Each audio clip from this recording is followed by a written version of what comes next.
Hi guys, how you doing? Excuse me. Hi guys, how you doing? Well, just bear with me because I've got the camera propped on my desk at the moment and it's on charge. Well, grounded again. Day 1 of week 2. Back's feeling not too bad actually as the day's progressed, so that's a step up from this morning. It's not great, but it's better than I thought it was going to pan out. Just got to take it steady, I think, now for the next 48 hours. Anyway, the wind was really high at the airfield, so yeah, it couldn't get up. No other planes were going up either.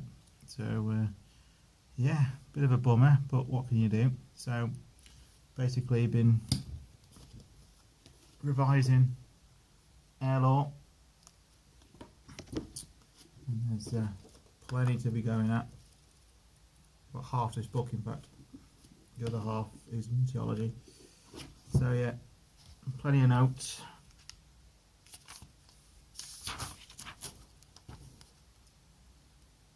Yeah, my scribble. So doing lots of ground school work, which is really good actually. As I'm a bit of a geek, I quite enjoy it. We've had a couple of briefings with John, gone through about stalling the aircraft, so on and so forth. Which I didn't know this because again, never been in an airplane. Been in a liner, but never actually been on a light aircraft. Like driving a car, I thought stalling was when the engine stops and then the plane falls out of the sky, but it's not. Stalling is when the powers that make an aircraft fly, the lift and the weight and the thrust and everything, basically one of them is taken away and the aircraft basically decides to fall from the sky, like so. So the engine, you can stall an aeroplane and the engine will still spin, which obviously there's a lot more to it than that. But yeah, interesting fact there, guys. Well, if any of you are interested, that yeah, you stall an aeroplane, and stalling it doesn't mean the engine cuts off. It means you've got no lift. So your aeroplane, which wants to trundle along like so, becomes a very expensive brick. Yeah, so there we go. And going through the lesson today, he's going to practice some of that with us. Obviously, we have to learn it, and I thought it was quite scary at first, but apparently not. Apparently, it's just one of those things, and I suppose it's like the first time you get in a car and you want to do an emergency stop. It's a bit scary, but you have to learn these things just in case something does go wrong. So there we go. This is my pencil sharpener, by the way. There you go. Oh, that's what happens when you stall. You fall out of the sky and it goes bang. So yeah, pencil sharpener, Spitfire. Comes in handy for making notes when you're doing your revision.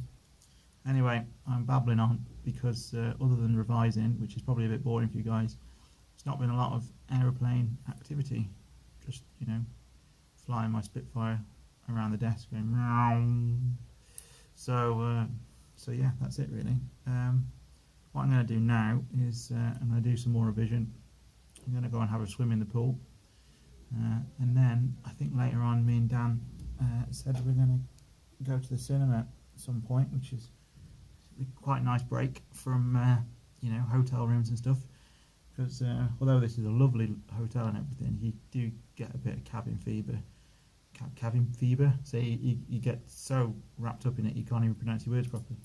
So you get a bit of cabin fever, and it's nice to get out and do something a bit different from from the usual hotel life. So the movie will be good. Yeah, it'd be nice actually. I think we're going to go and see Detroit, which I've wanted to see for a couple of weeks now. So yeah, that's cool. So I might do a video later on, might not. Yeah, but if not, I will definitely be doing one tomorrow. So until then, the usual. Take care, speak soon. Ta-da. Hi guys, this kind of shows you the sort of weather we've been having. Not long after this video was shot, we had some serious winds and they actually brought down a couple of trees in the grounds of the hotel. So I don't want to bore you too much with the weather, but as you can see, not ideal for flying.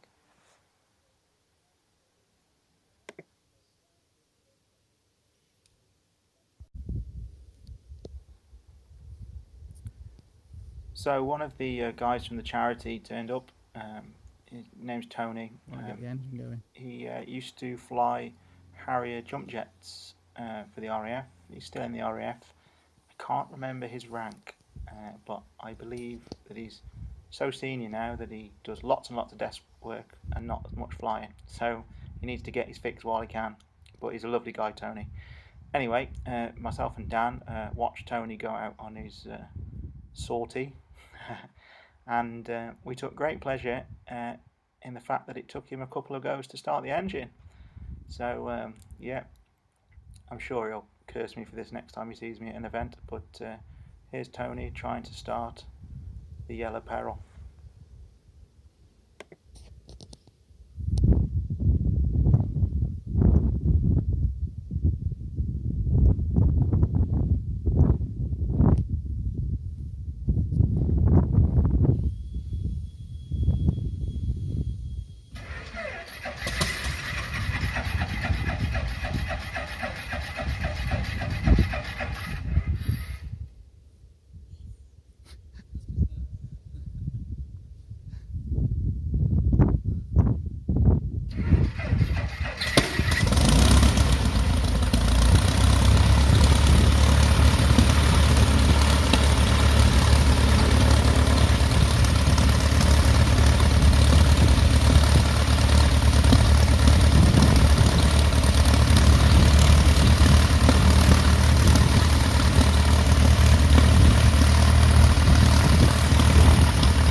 That's the puppy.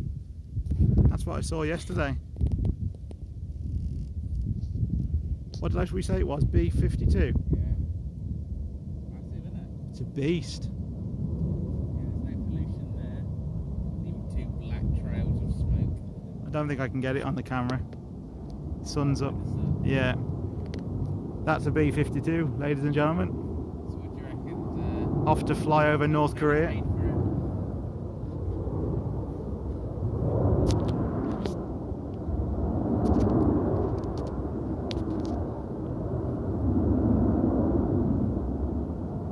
It's loud, isn't it? Considering that's probably what, 20,000 feet.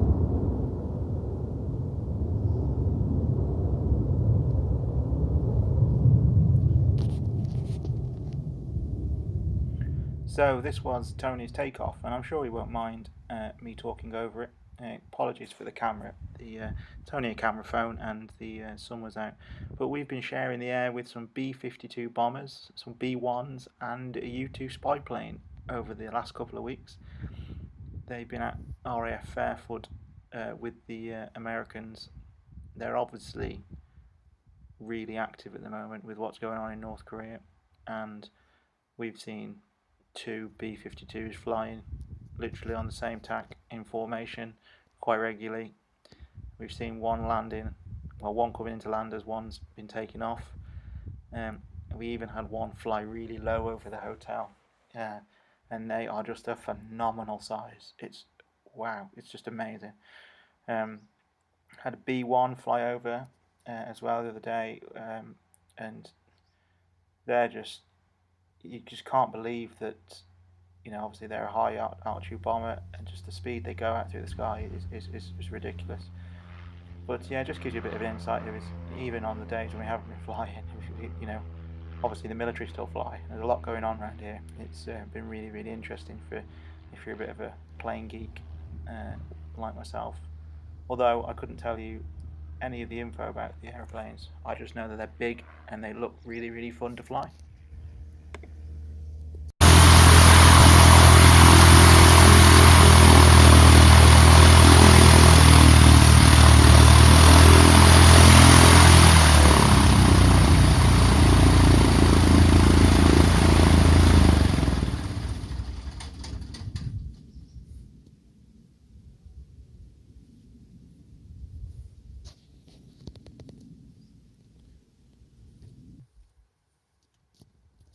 Hi, so here's some more footage of Dan doing his pre-flight checks. Obviously, when I'm flying, I'm concentrating on the flying. I don't do any of the filming. So Dan just films me as and when he can, which is great. So what I try to do is when I film Dan, I try to film the little bits and pieces that I think are of interest to other people. So basically, if you think you're going to learn to fly, you're just going to jump in the aeroplane, turn a key, off you go like a car, then no. As I was told today on week 3, this is, bearing in mind I do these edits post week, I was told that setting up the aeroplane is the hard bit, the easy bit is actually flying it. And to be perfectly honest, it's probably the setting up bit that is the bit that I get most stressed about in an odd kind of way. You'll see there, Dan's got a checklist of everything he's going through. And there's everything from turning the batteries on, turning the rotating beacon on, turning the fuel pump on. Each one of those is turned on and is checked. Then for anyone who's driven old cars, he's got a mixture lever, but I suppose a bit like a choke, which he checks and then puts into rich. You then have, see, I'm probably forgetting stuff now. You then obviously have to check things like the throttle and prime the engine with that. And then you've got a primer that you need to check and make sure it's secure, because if that comes out mid-air, then the engine's going to cut out.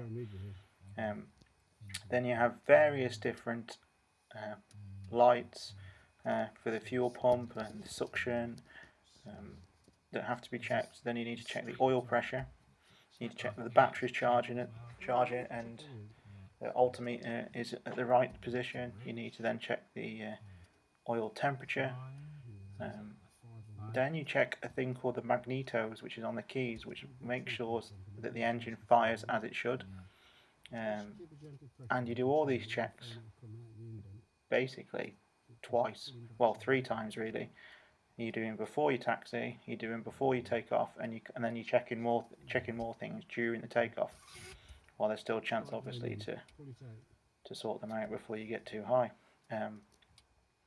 So yeah, I tried to film this section in its entirety, just mainly to show you guys what we're actually doing. Because although Dan is about to start her up, the whole process is a lot more complicated than just turning a key. Okay, clear for up!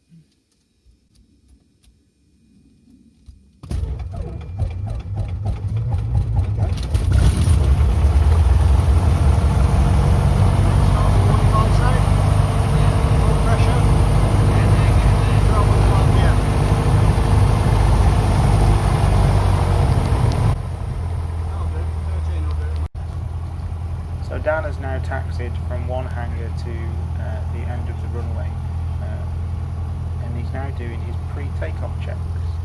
So you would be mistaken, as I was, to be thinking that once you've done your checks, that everything's fine, you just go, you take off, and that's it, and you have a nice little jolly. No, you need to check them all over again before takeoff.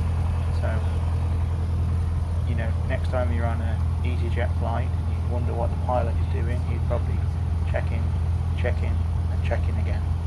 But as John told us, it's better to find out something doesn't work when you're sitting on the ground than when you're at 2,000 feet.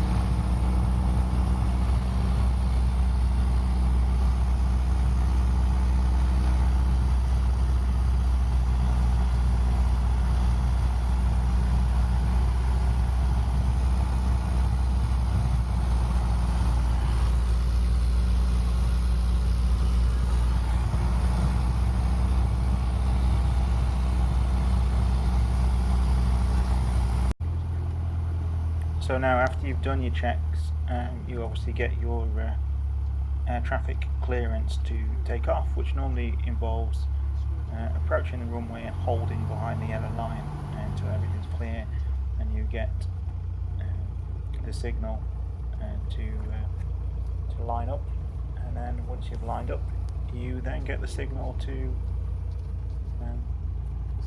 take off at your discretion, which when you first hear that, it's quite a scary thing, and then suddenly it becomes second nature, and you pick that up on the radio, and it's Yankee Lima, take off at your discretion, and you just think, right, all I've got to do now is full power, 85 mile an hour, gently pull back on the stick, keep it straight. And I mean, the first couple of times you do that, it scares you to death. Now it's one of the most exciting things you can do. It's brilliant. And then it comes to the point where it's just like getting in your car and looking over your right shoulder, make sure there's no traffic coming, and pulling out. I mean, I can't stress enough how much we have been flying this plane from day one, including takeoffs, turning and everything else. And even though obviously we weren't landing these airplanes straight away, we were following John through on the landing. So everything you can see on this video is what you will do as part of the scholarship. Well, it's definitely not playing at being a pilot, it is being a pilot. It's exactly what it says on the tin. It is a flying scholarship, regardless of your condition, your disability, whatever it is. You know, you are going to be taught how to be a pilot, and you take that as far as you want to do. And you know, there is a lot to take in, but at the same time, it's a hell of a lot of fun too.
So straight away from the off, we were turning the airplane. We were learning about 15 degrees of bank, 30 degrees of bank. Then we progressed on to climbing, descending, climbing turns, descending turns, and it's all geared up to get you to fly properly and to learn how to do what's called a circuit, which I had no idea what a circuit was, and hope I'm describing it properly. But it's basically a takeoff, a series of turns around the airfield, and then so takeoff, climbing, and you turn, and you level flight, turn again, level flight, turn again, and you eventually do a loop, come round, and you land. And obviously this is when they teach people to fly solo, this is what they're teaching you to do. They're teaching you to do a circuit. So in a minute you will see Dan, which I believe was his first look at flying in a circuit, and I did exactly the same thing this day. It's obviously just that I got to film Dan in a bit more detail of what I wanted to talk about. You can see him there, he's 90 degrees to the runway. You can see the hangars just behind the wing, and at this point I believe we are at 1,000 feet. So the plan is from here that you then turn parallel to the runway, and you obviously can keep an eye on that then as you're coming in to make your approach. You're far enough away to be out of the road of everyone else, but you're close enough to keep an eye on things. At this point you're straight and level, and then you're thinking about the last corner before the landing, which is when everything gets a bit interesting, and I still can't remember everything about it, but it involves, you know, last series of checks, pulling out your stages of flap, then you're lowering the nose, pulling off the speed, making the aeroplane basically come gradually out of the sky, which is completely counterintuitive to everything you want to do, because you want aeroplanes to stay in the sky with as much power as possible. So it's quite a bizarre sensation, but I have a habit of overthinking things, which is probably why I worry too much about stuff. John always tells me to, you know, fly the damn thing, don't overthink it. And just today, actually, I mean, this is week 2. I'm now obviously a week ahead. I'm starting to feel like everything's coming together a bit more, and all these little jobs that I've got to do are not so scary after all. John might have just been telling the truth.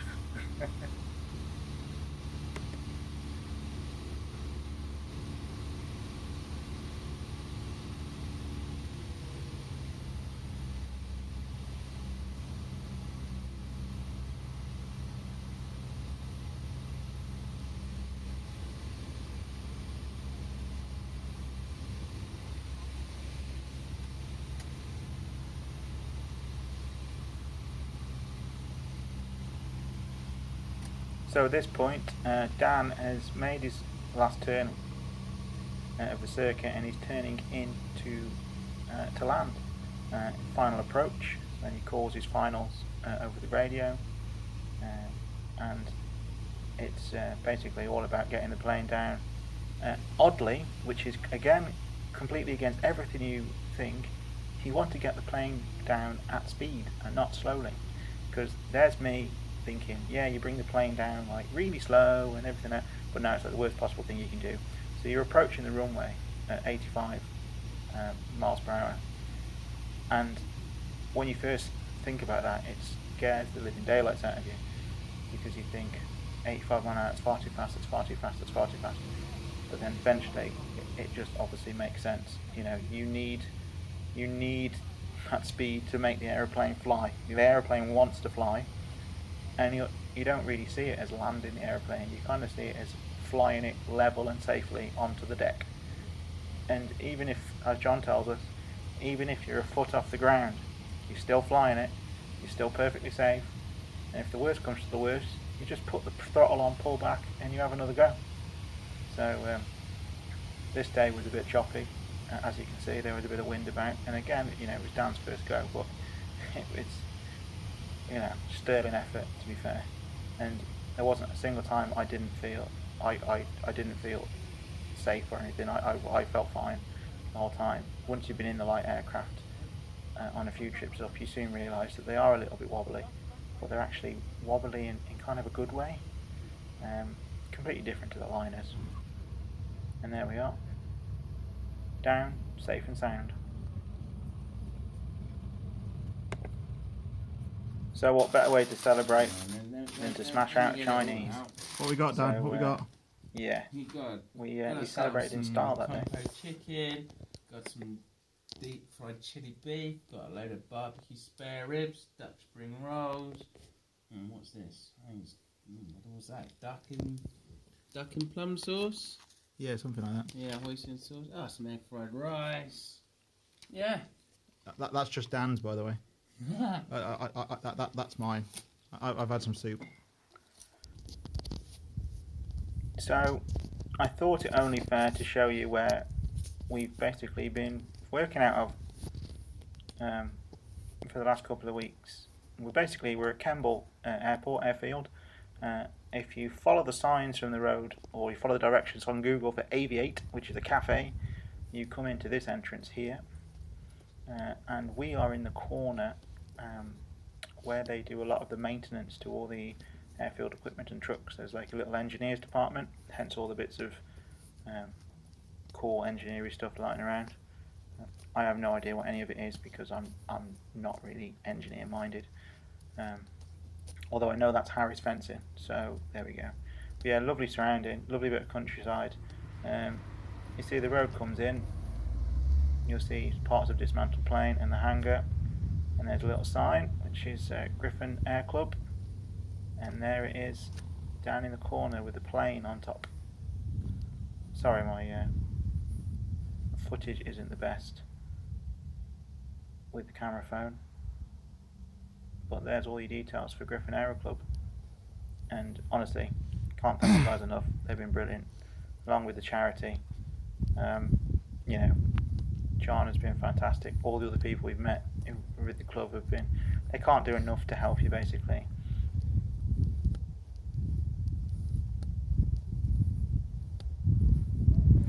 Yeah, the company that works out of this hangar, which is Air Salvage International, they've been fantastic. They've been great. You know, we spend a lot of time in that hangar with the checking in the airplane, and every single member of the firm, from the top to the bottom, has just been so nice. It's you know, it's been an absolute pleasure to be around here. So thank you guys.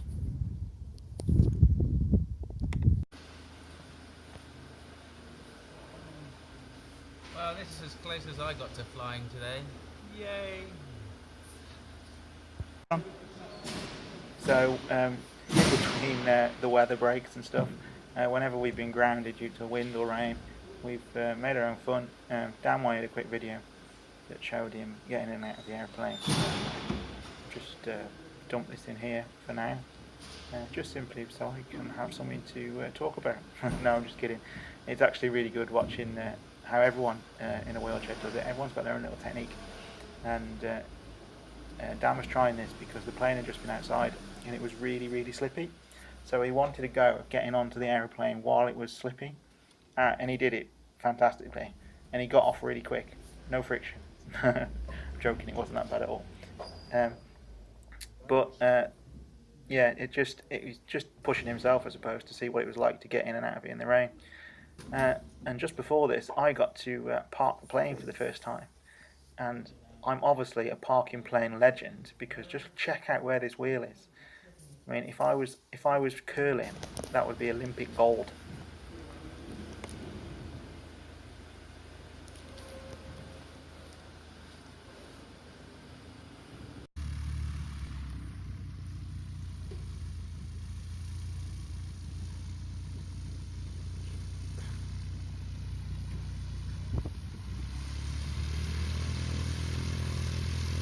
So it was the end of the week, Saturday, and the charity FSDP had a barbecue, which was lovely. Food was really good too. I enjoy a good barbecue. It's actually the first barbecue I've been to where I haven't had to cook anything, which was lovely. Anyway, my family got to go up in the plane that I've been flying, and I didn't want to take them up myself, basically because I wanted them to enjoy the flight. And you know, so they went up with the expert pilot Jan, and it was the first time my daughter had been in an aeroplane, full stop, and it was the first time Seth had been in a light aircraft, and they were both in awe. Unfortunately though, my other half, Sandra, sorry I get told off for saying my other half, I was supposed to call her by her name. So Sandra came out of the plane looking white as a sheet, and Sandra's a bit of an adrenaline junkie, as in whenever by the seaside, she likes to go and look on cliffs and climb up rocks and all kinds of things, so I thought she'd have loved it. But apparently, and I didn't realise this, when she flies she normally takes an air sickness tablet. Well, she didn't, and so she came off feeling a bit queasy. And you might think I'm being really cruel here, laughing about that, but I get no sympathy from Sandra, so Sandra gets no sympathy from me. So yeah, so here's my family returning from their mini experience.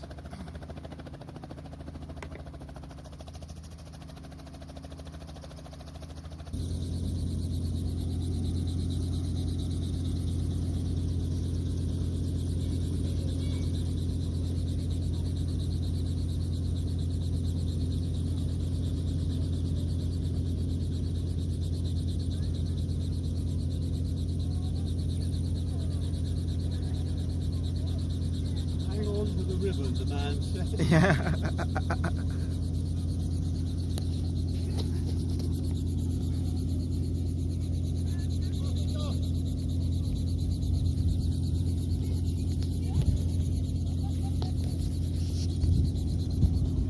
Where's Sylvia going? No, where's Sylvia going? How was that? Fun, Daddy. You enjoy that? Where's she gone? Yeah? We have to have headphones on. Is that good?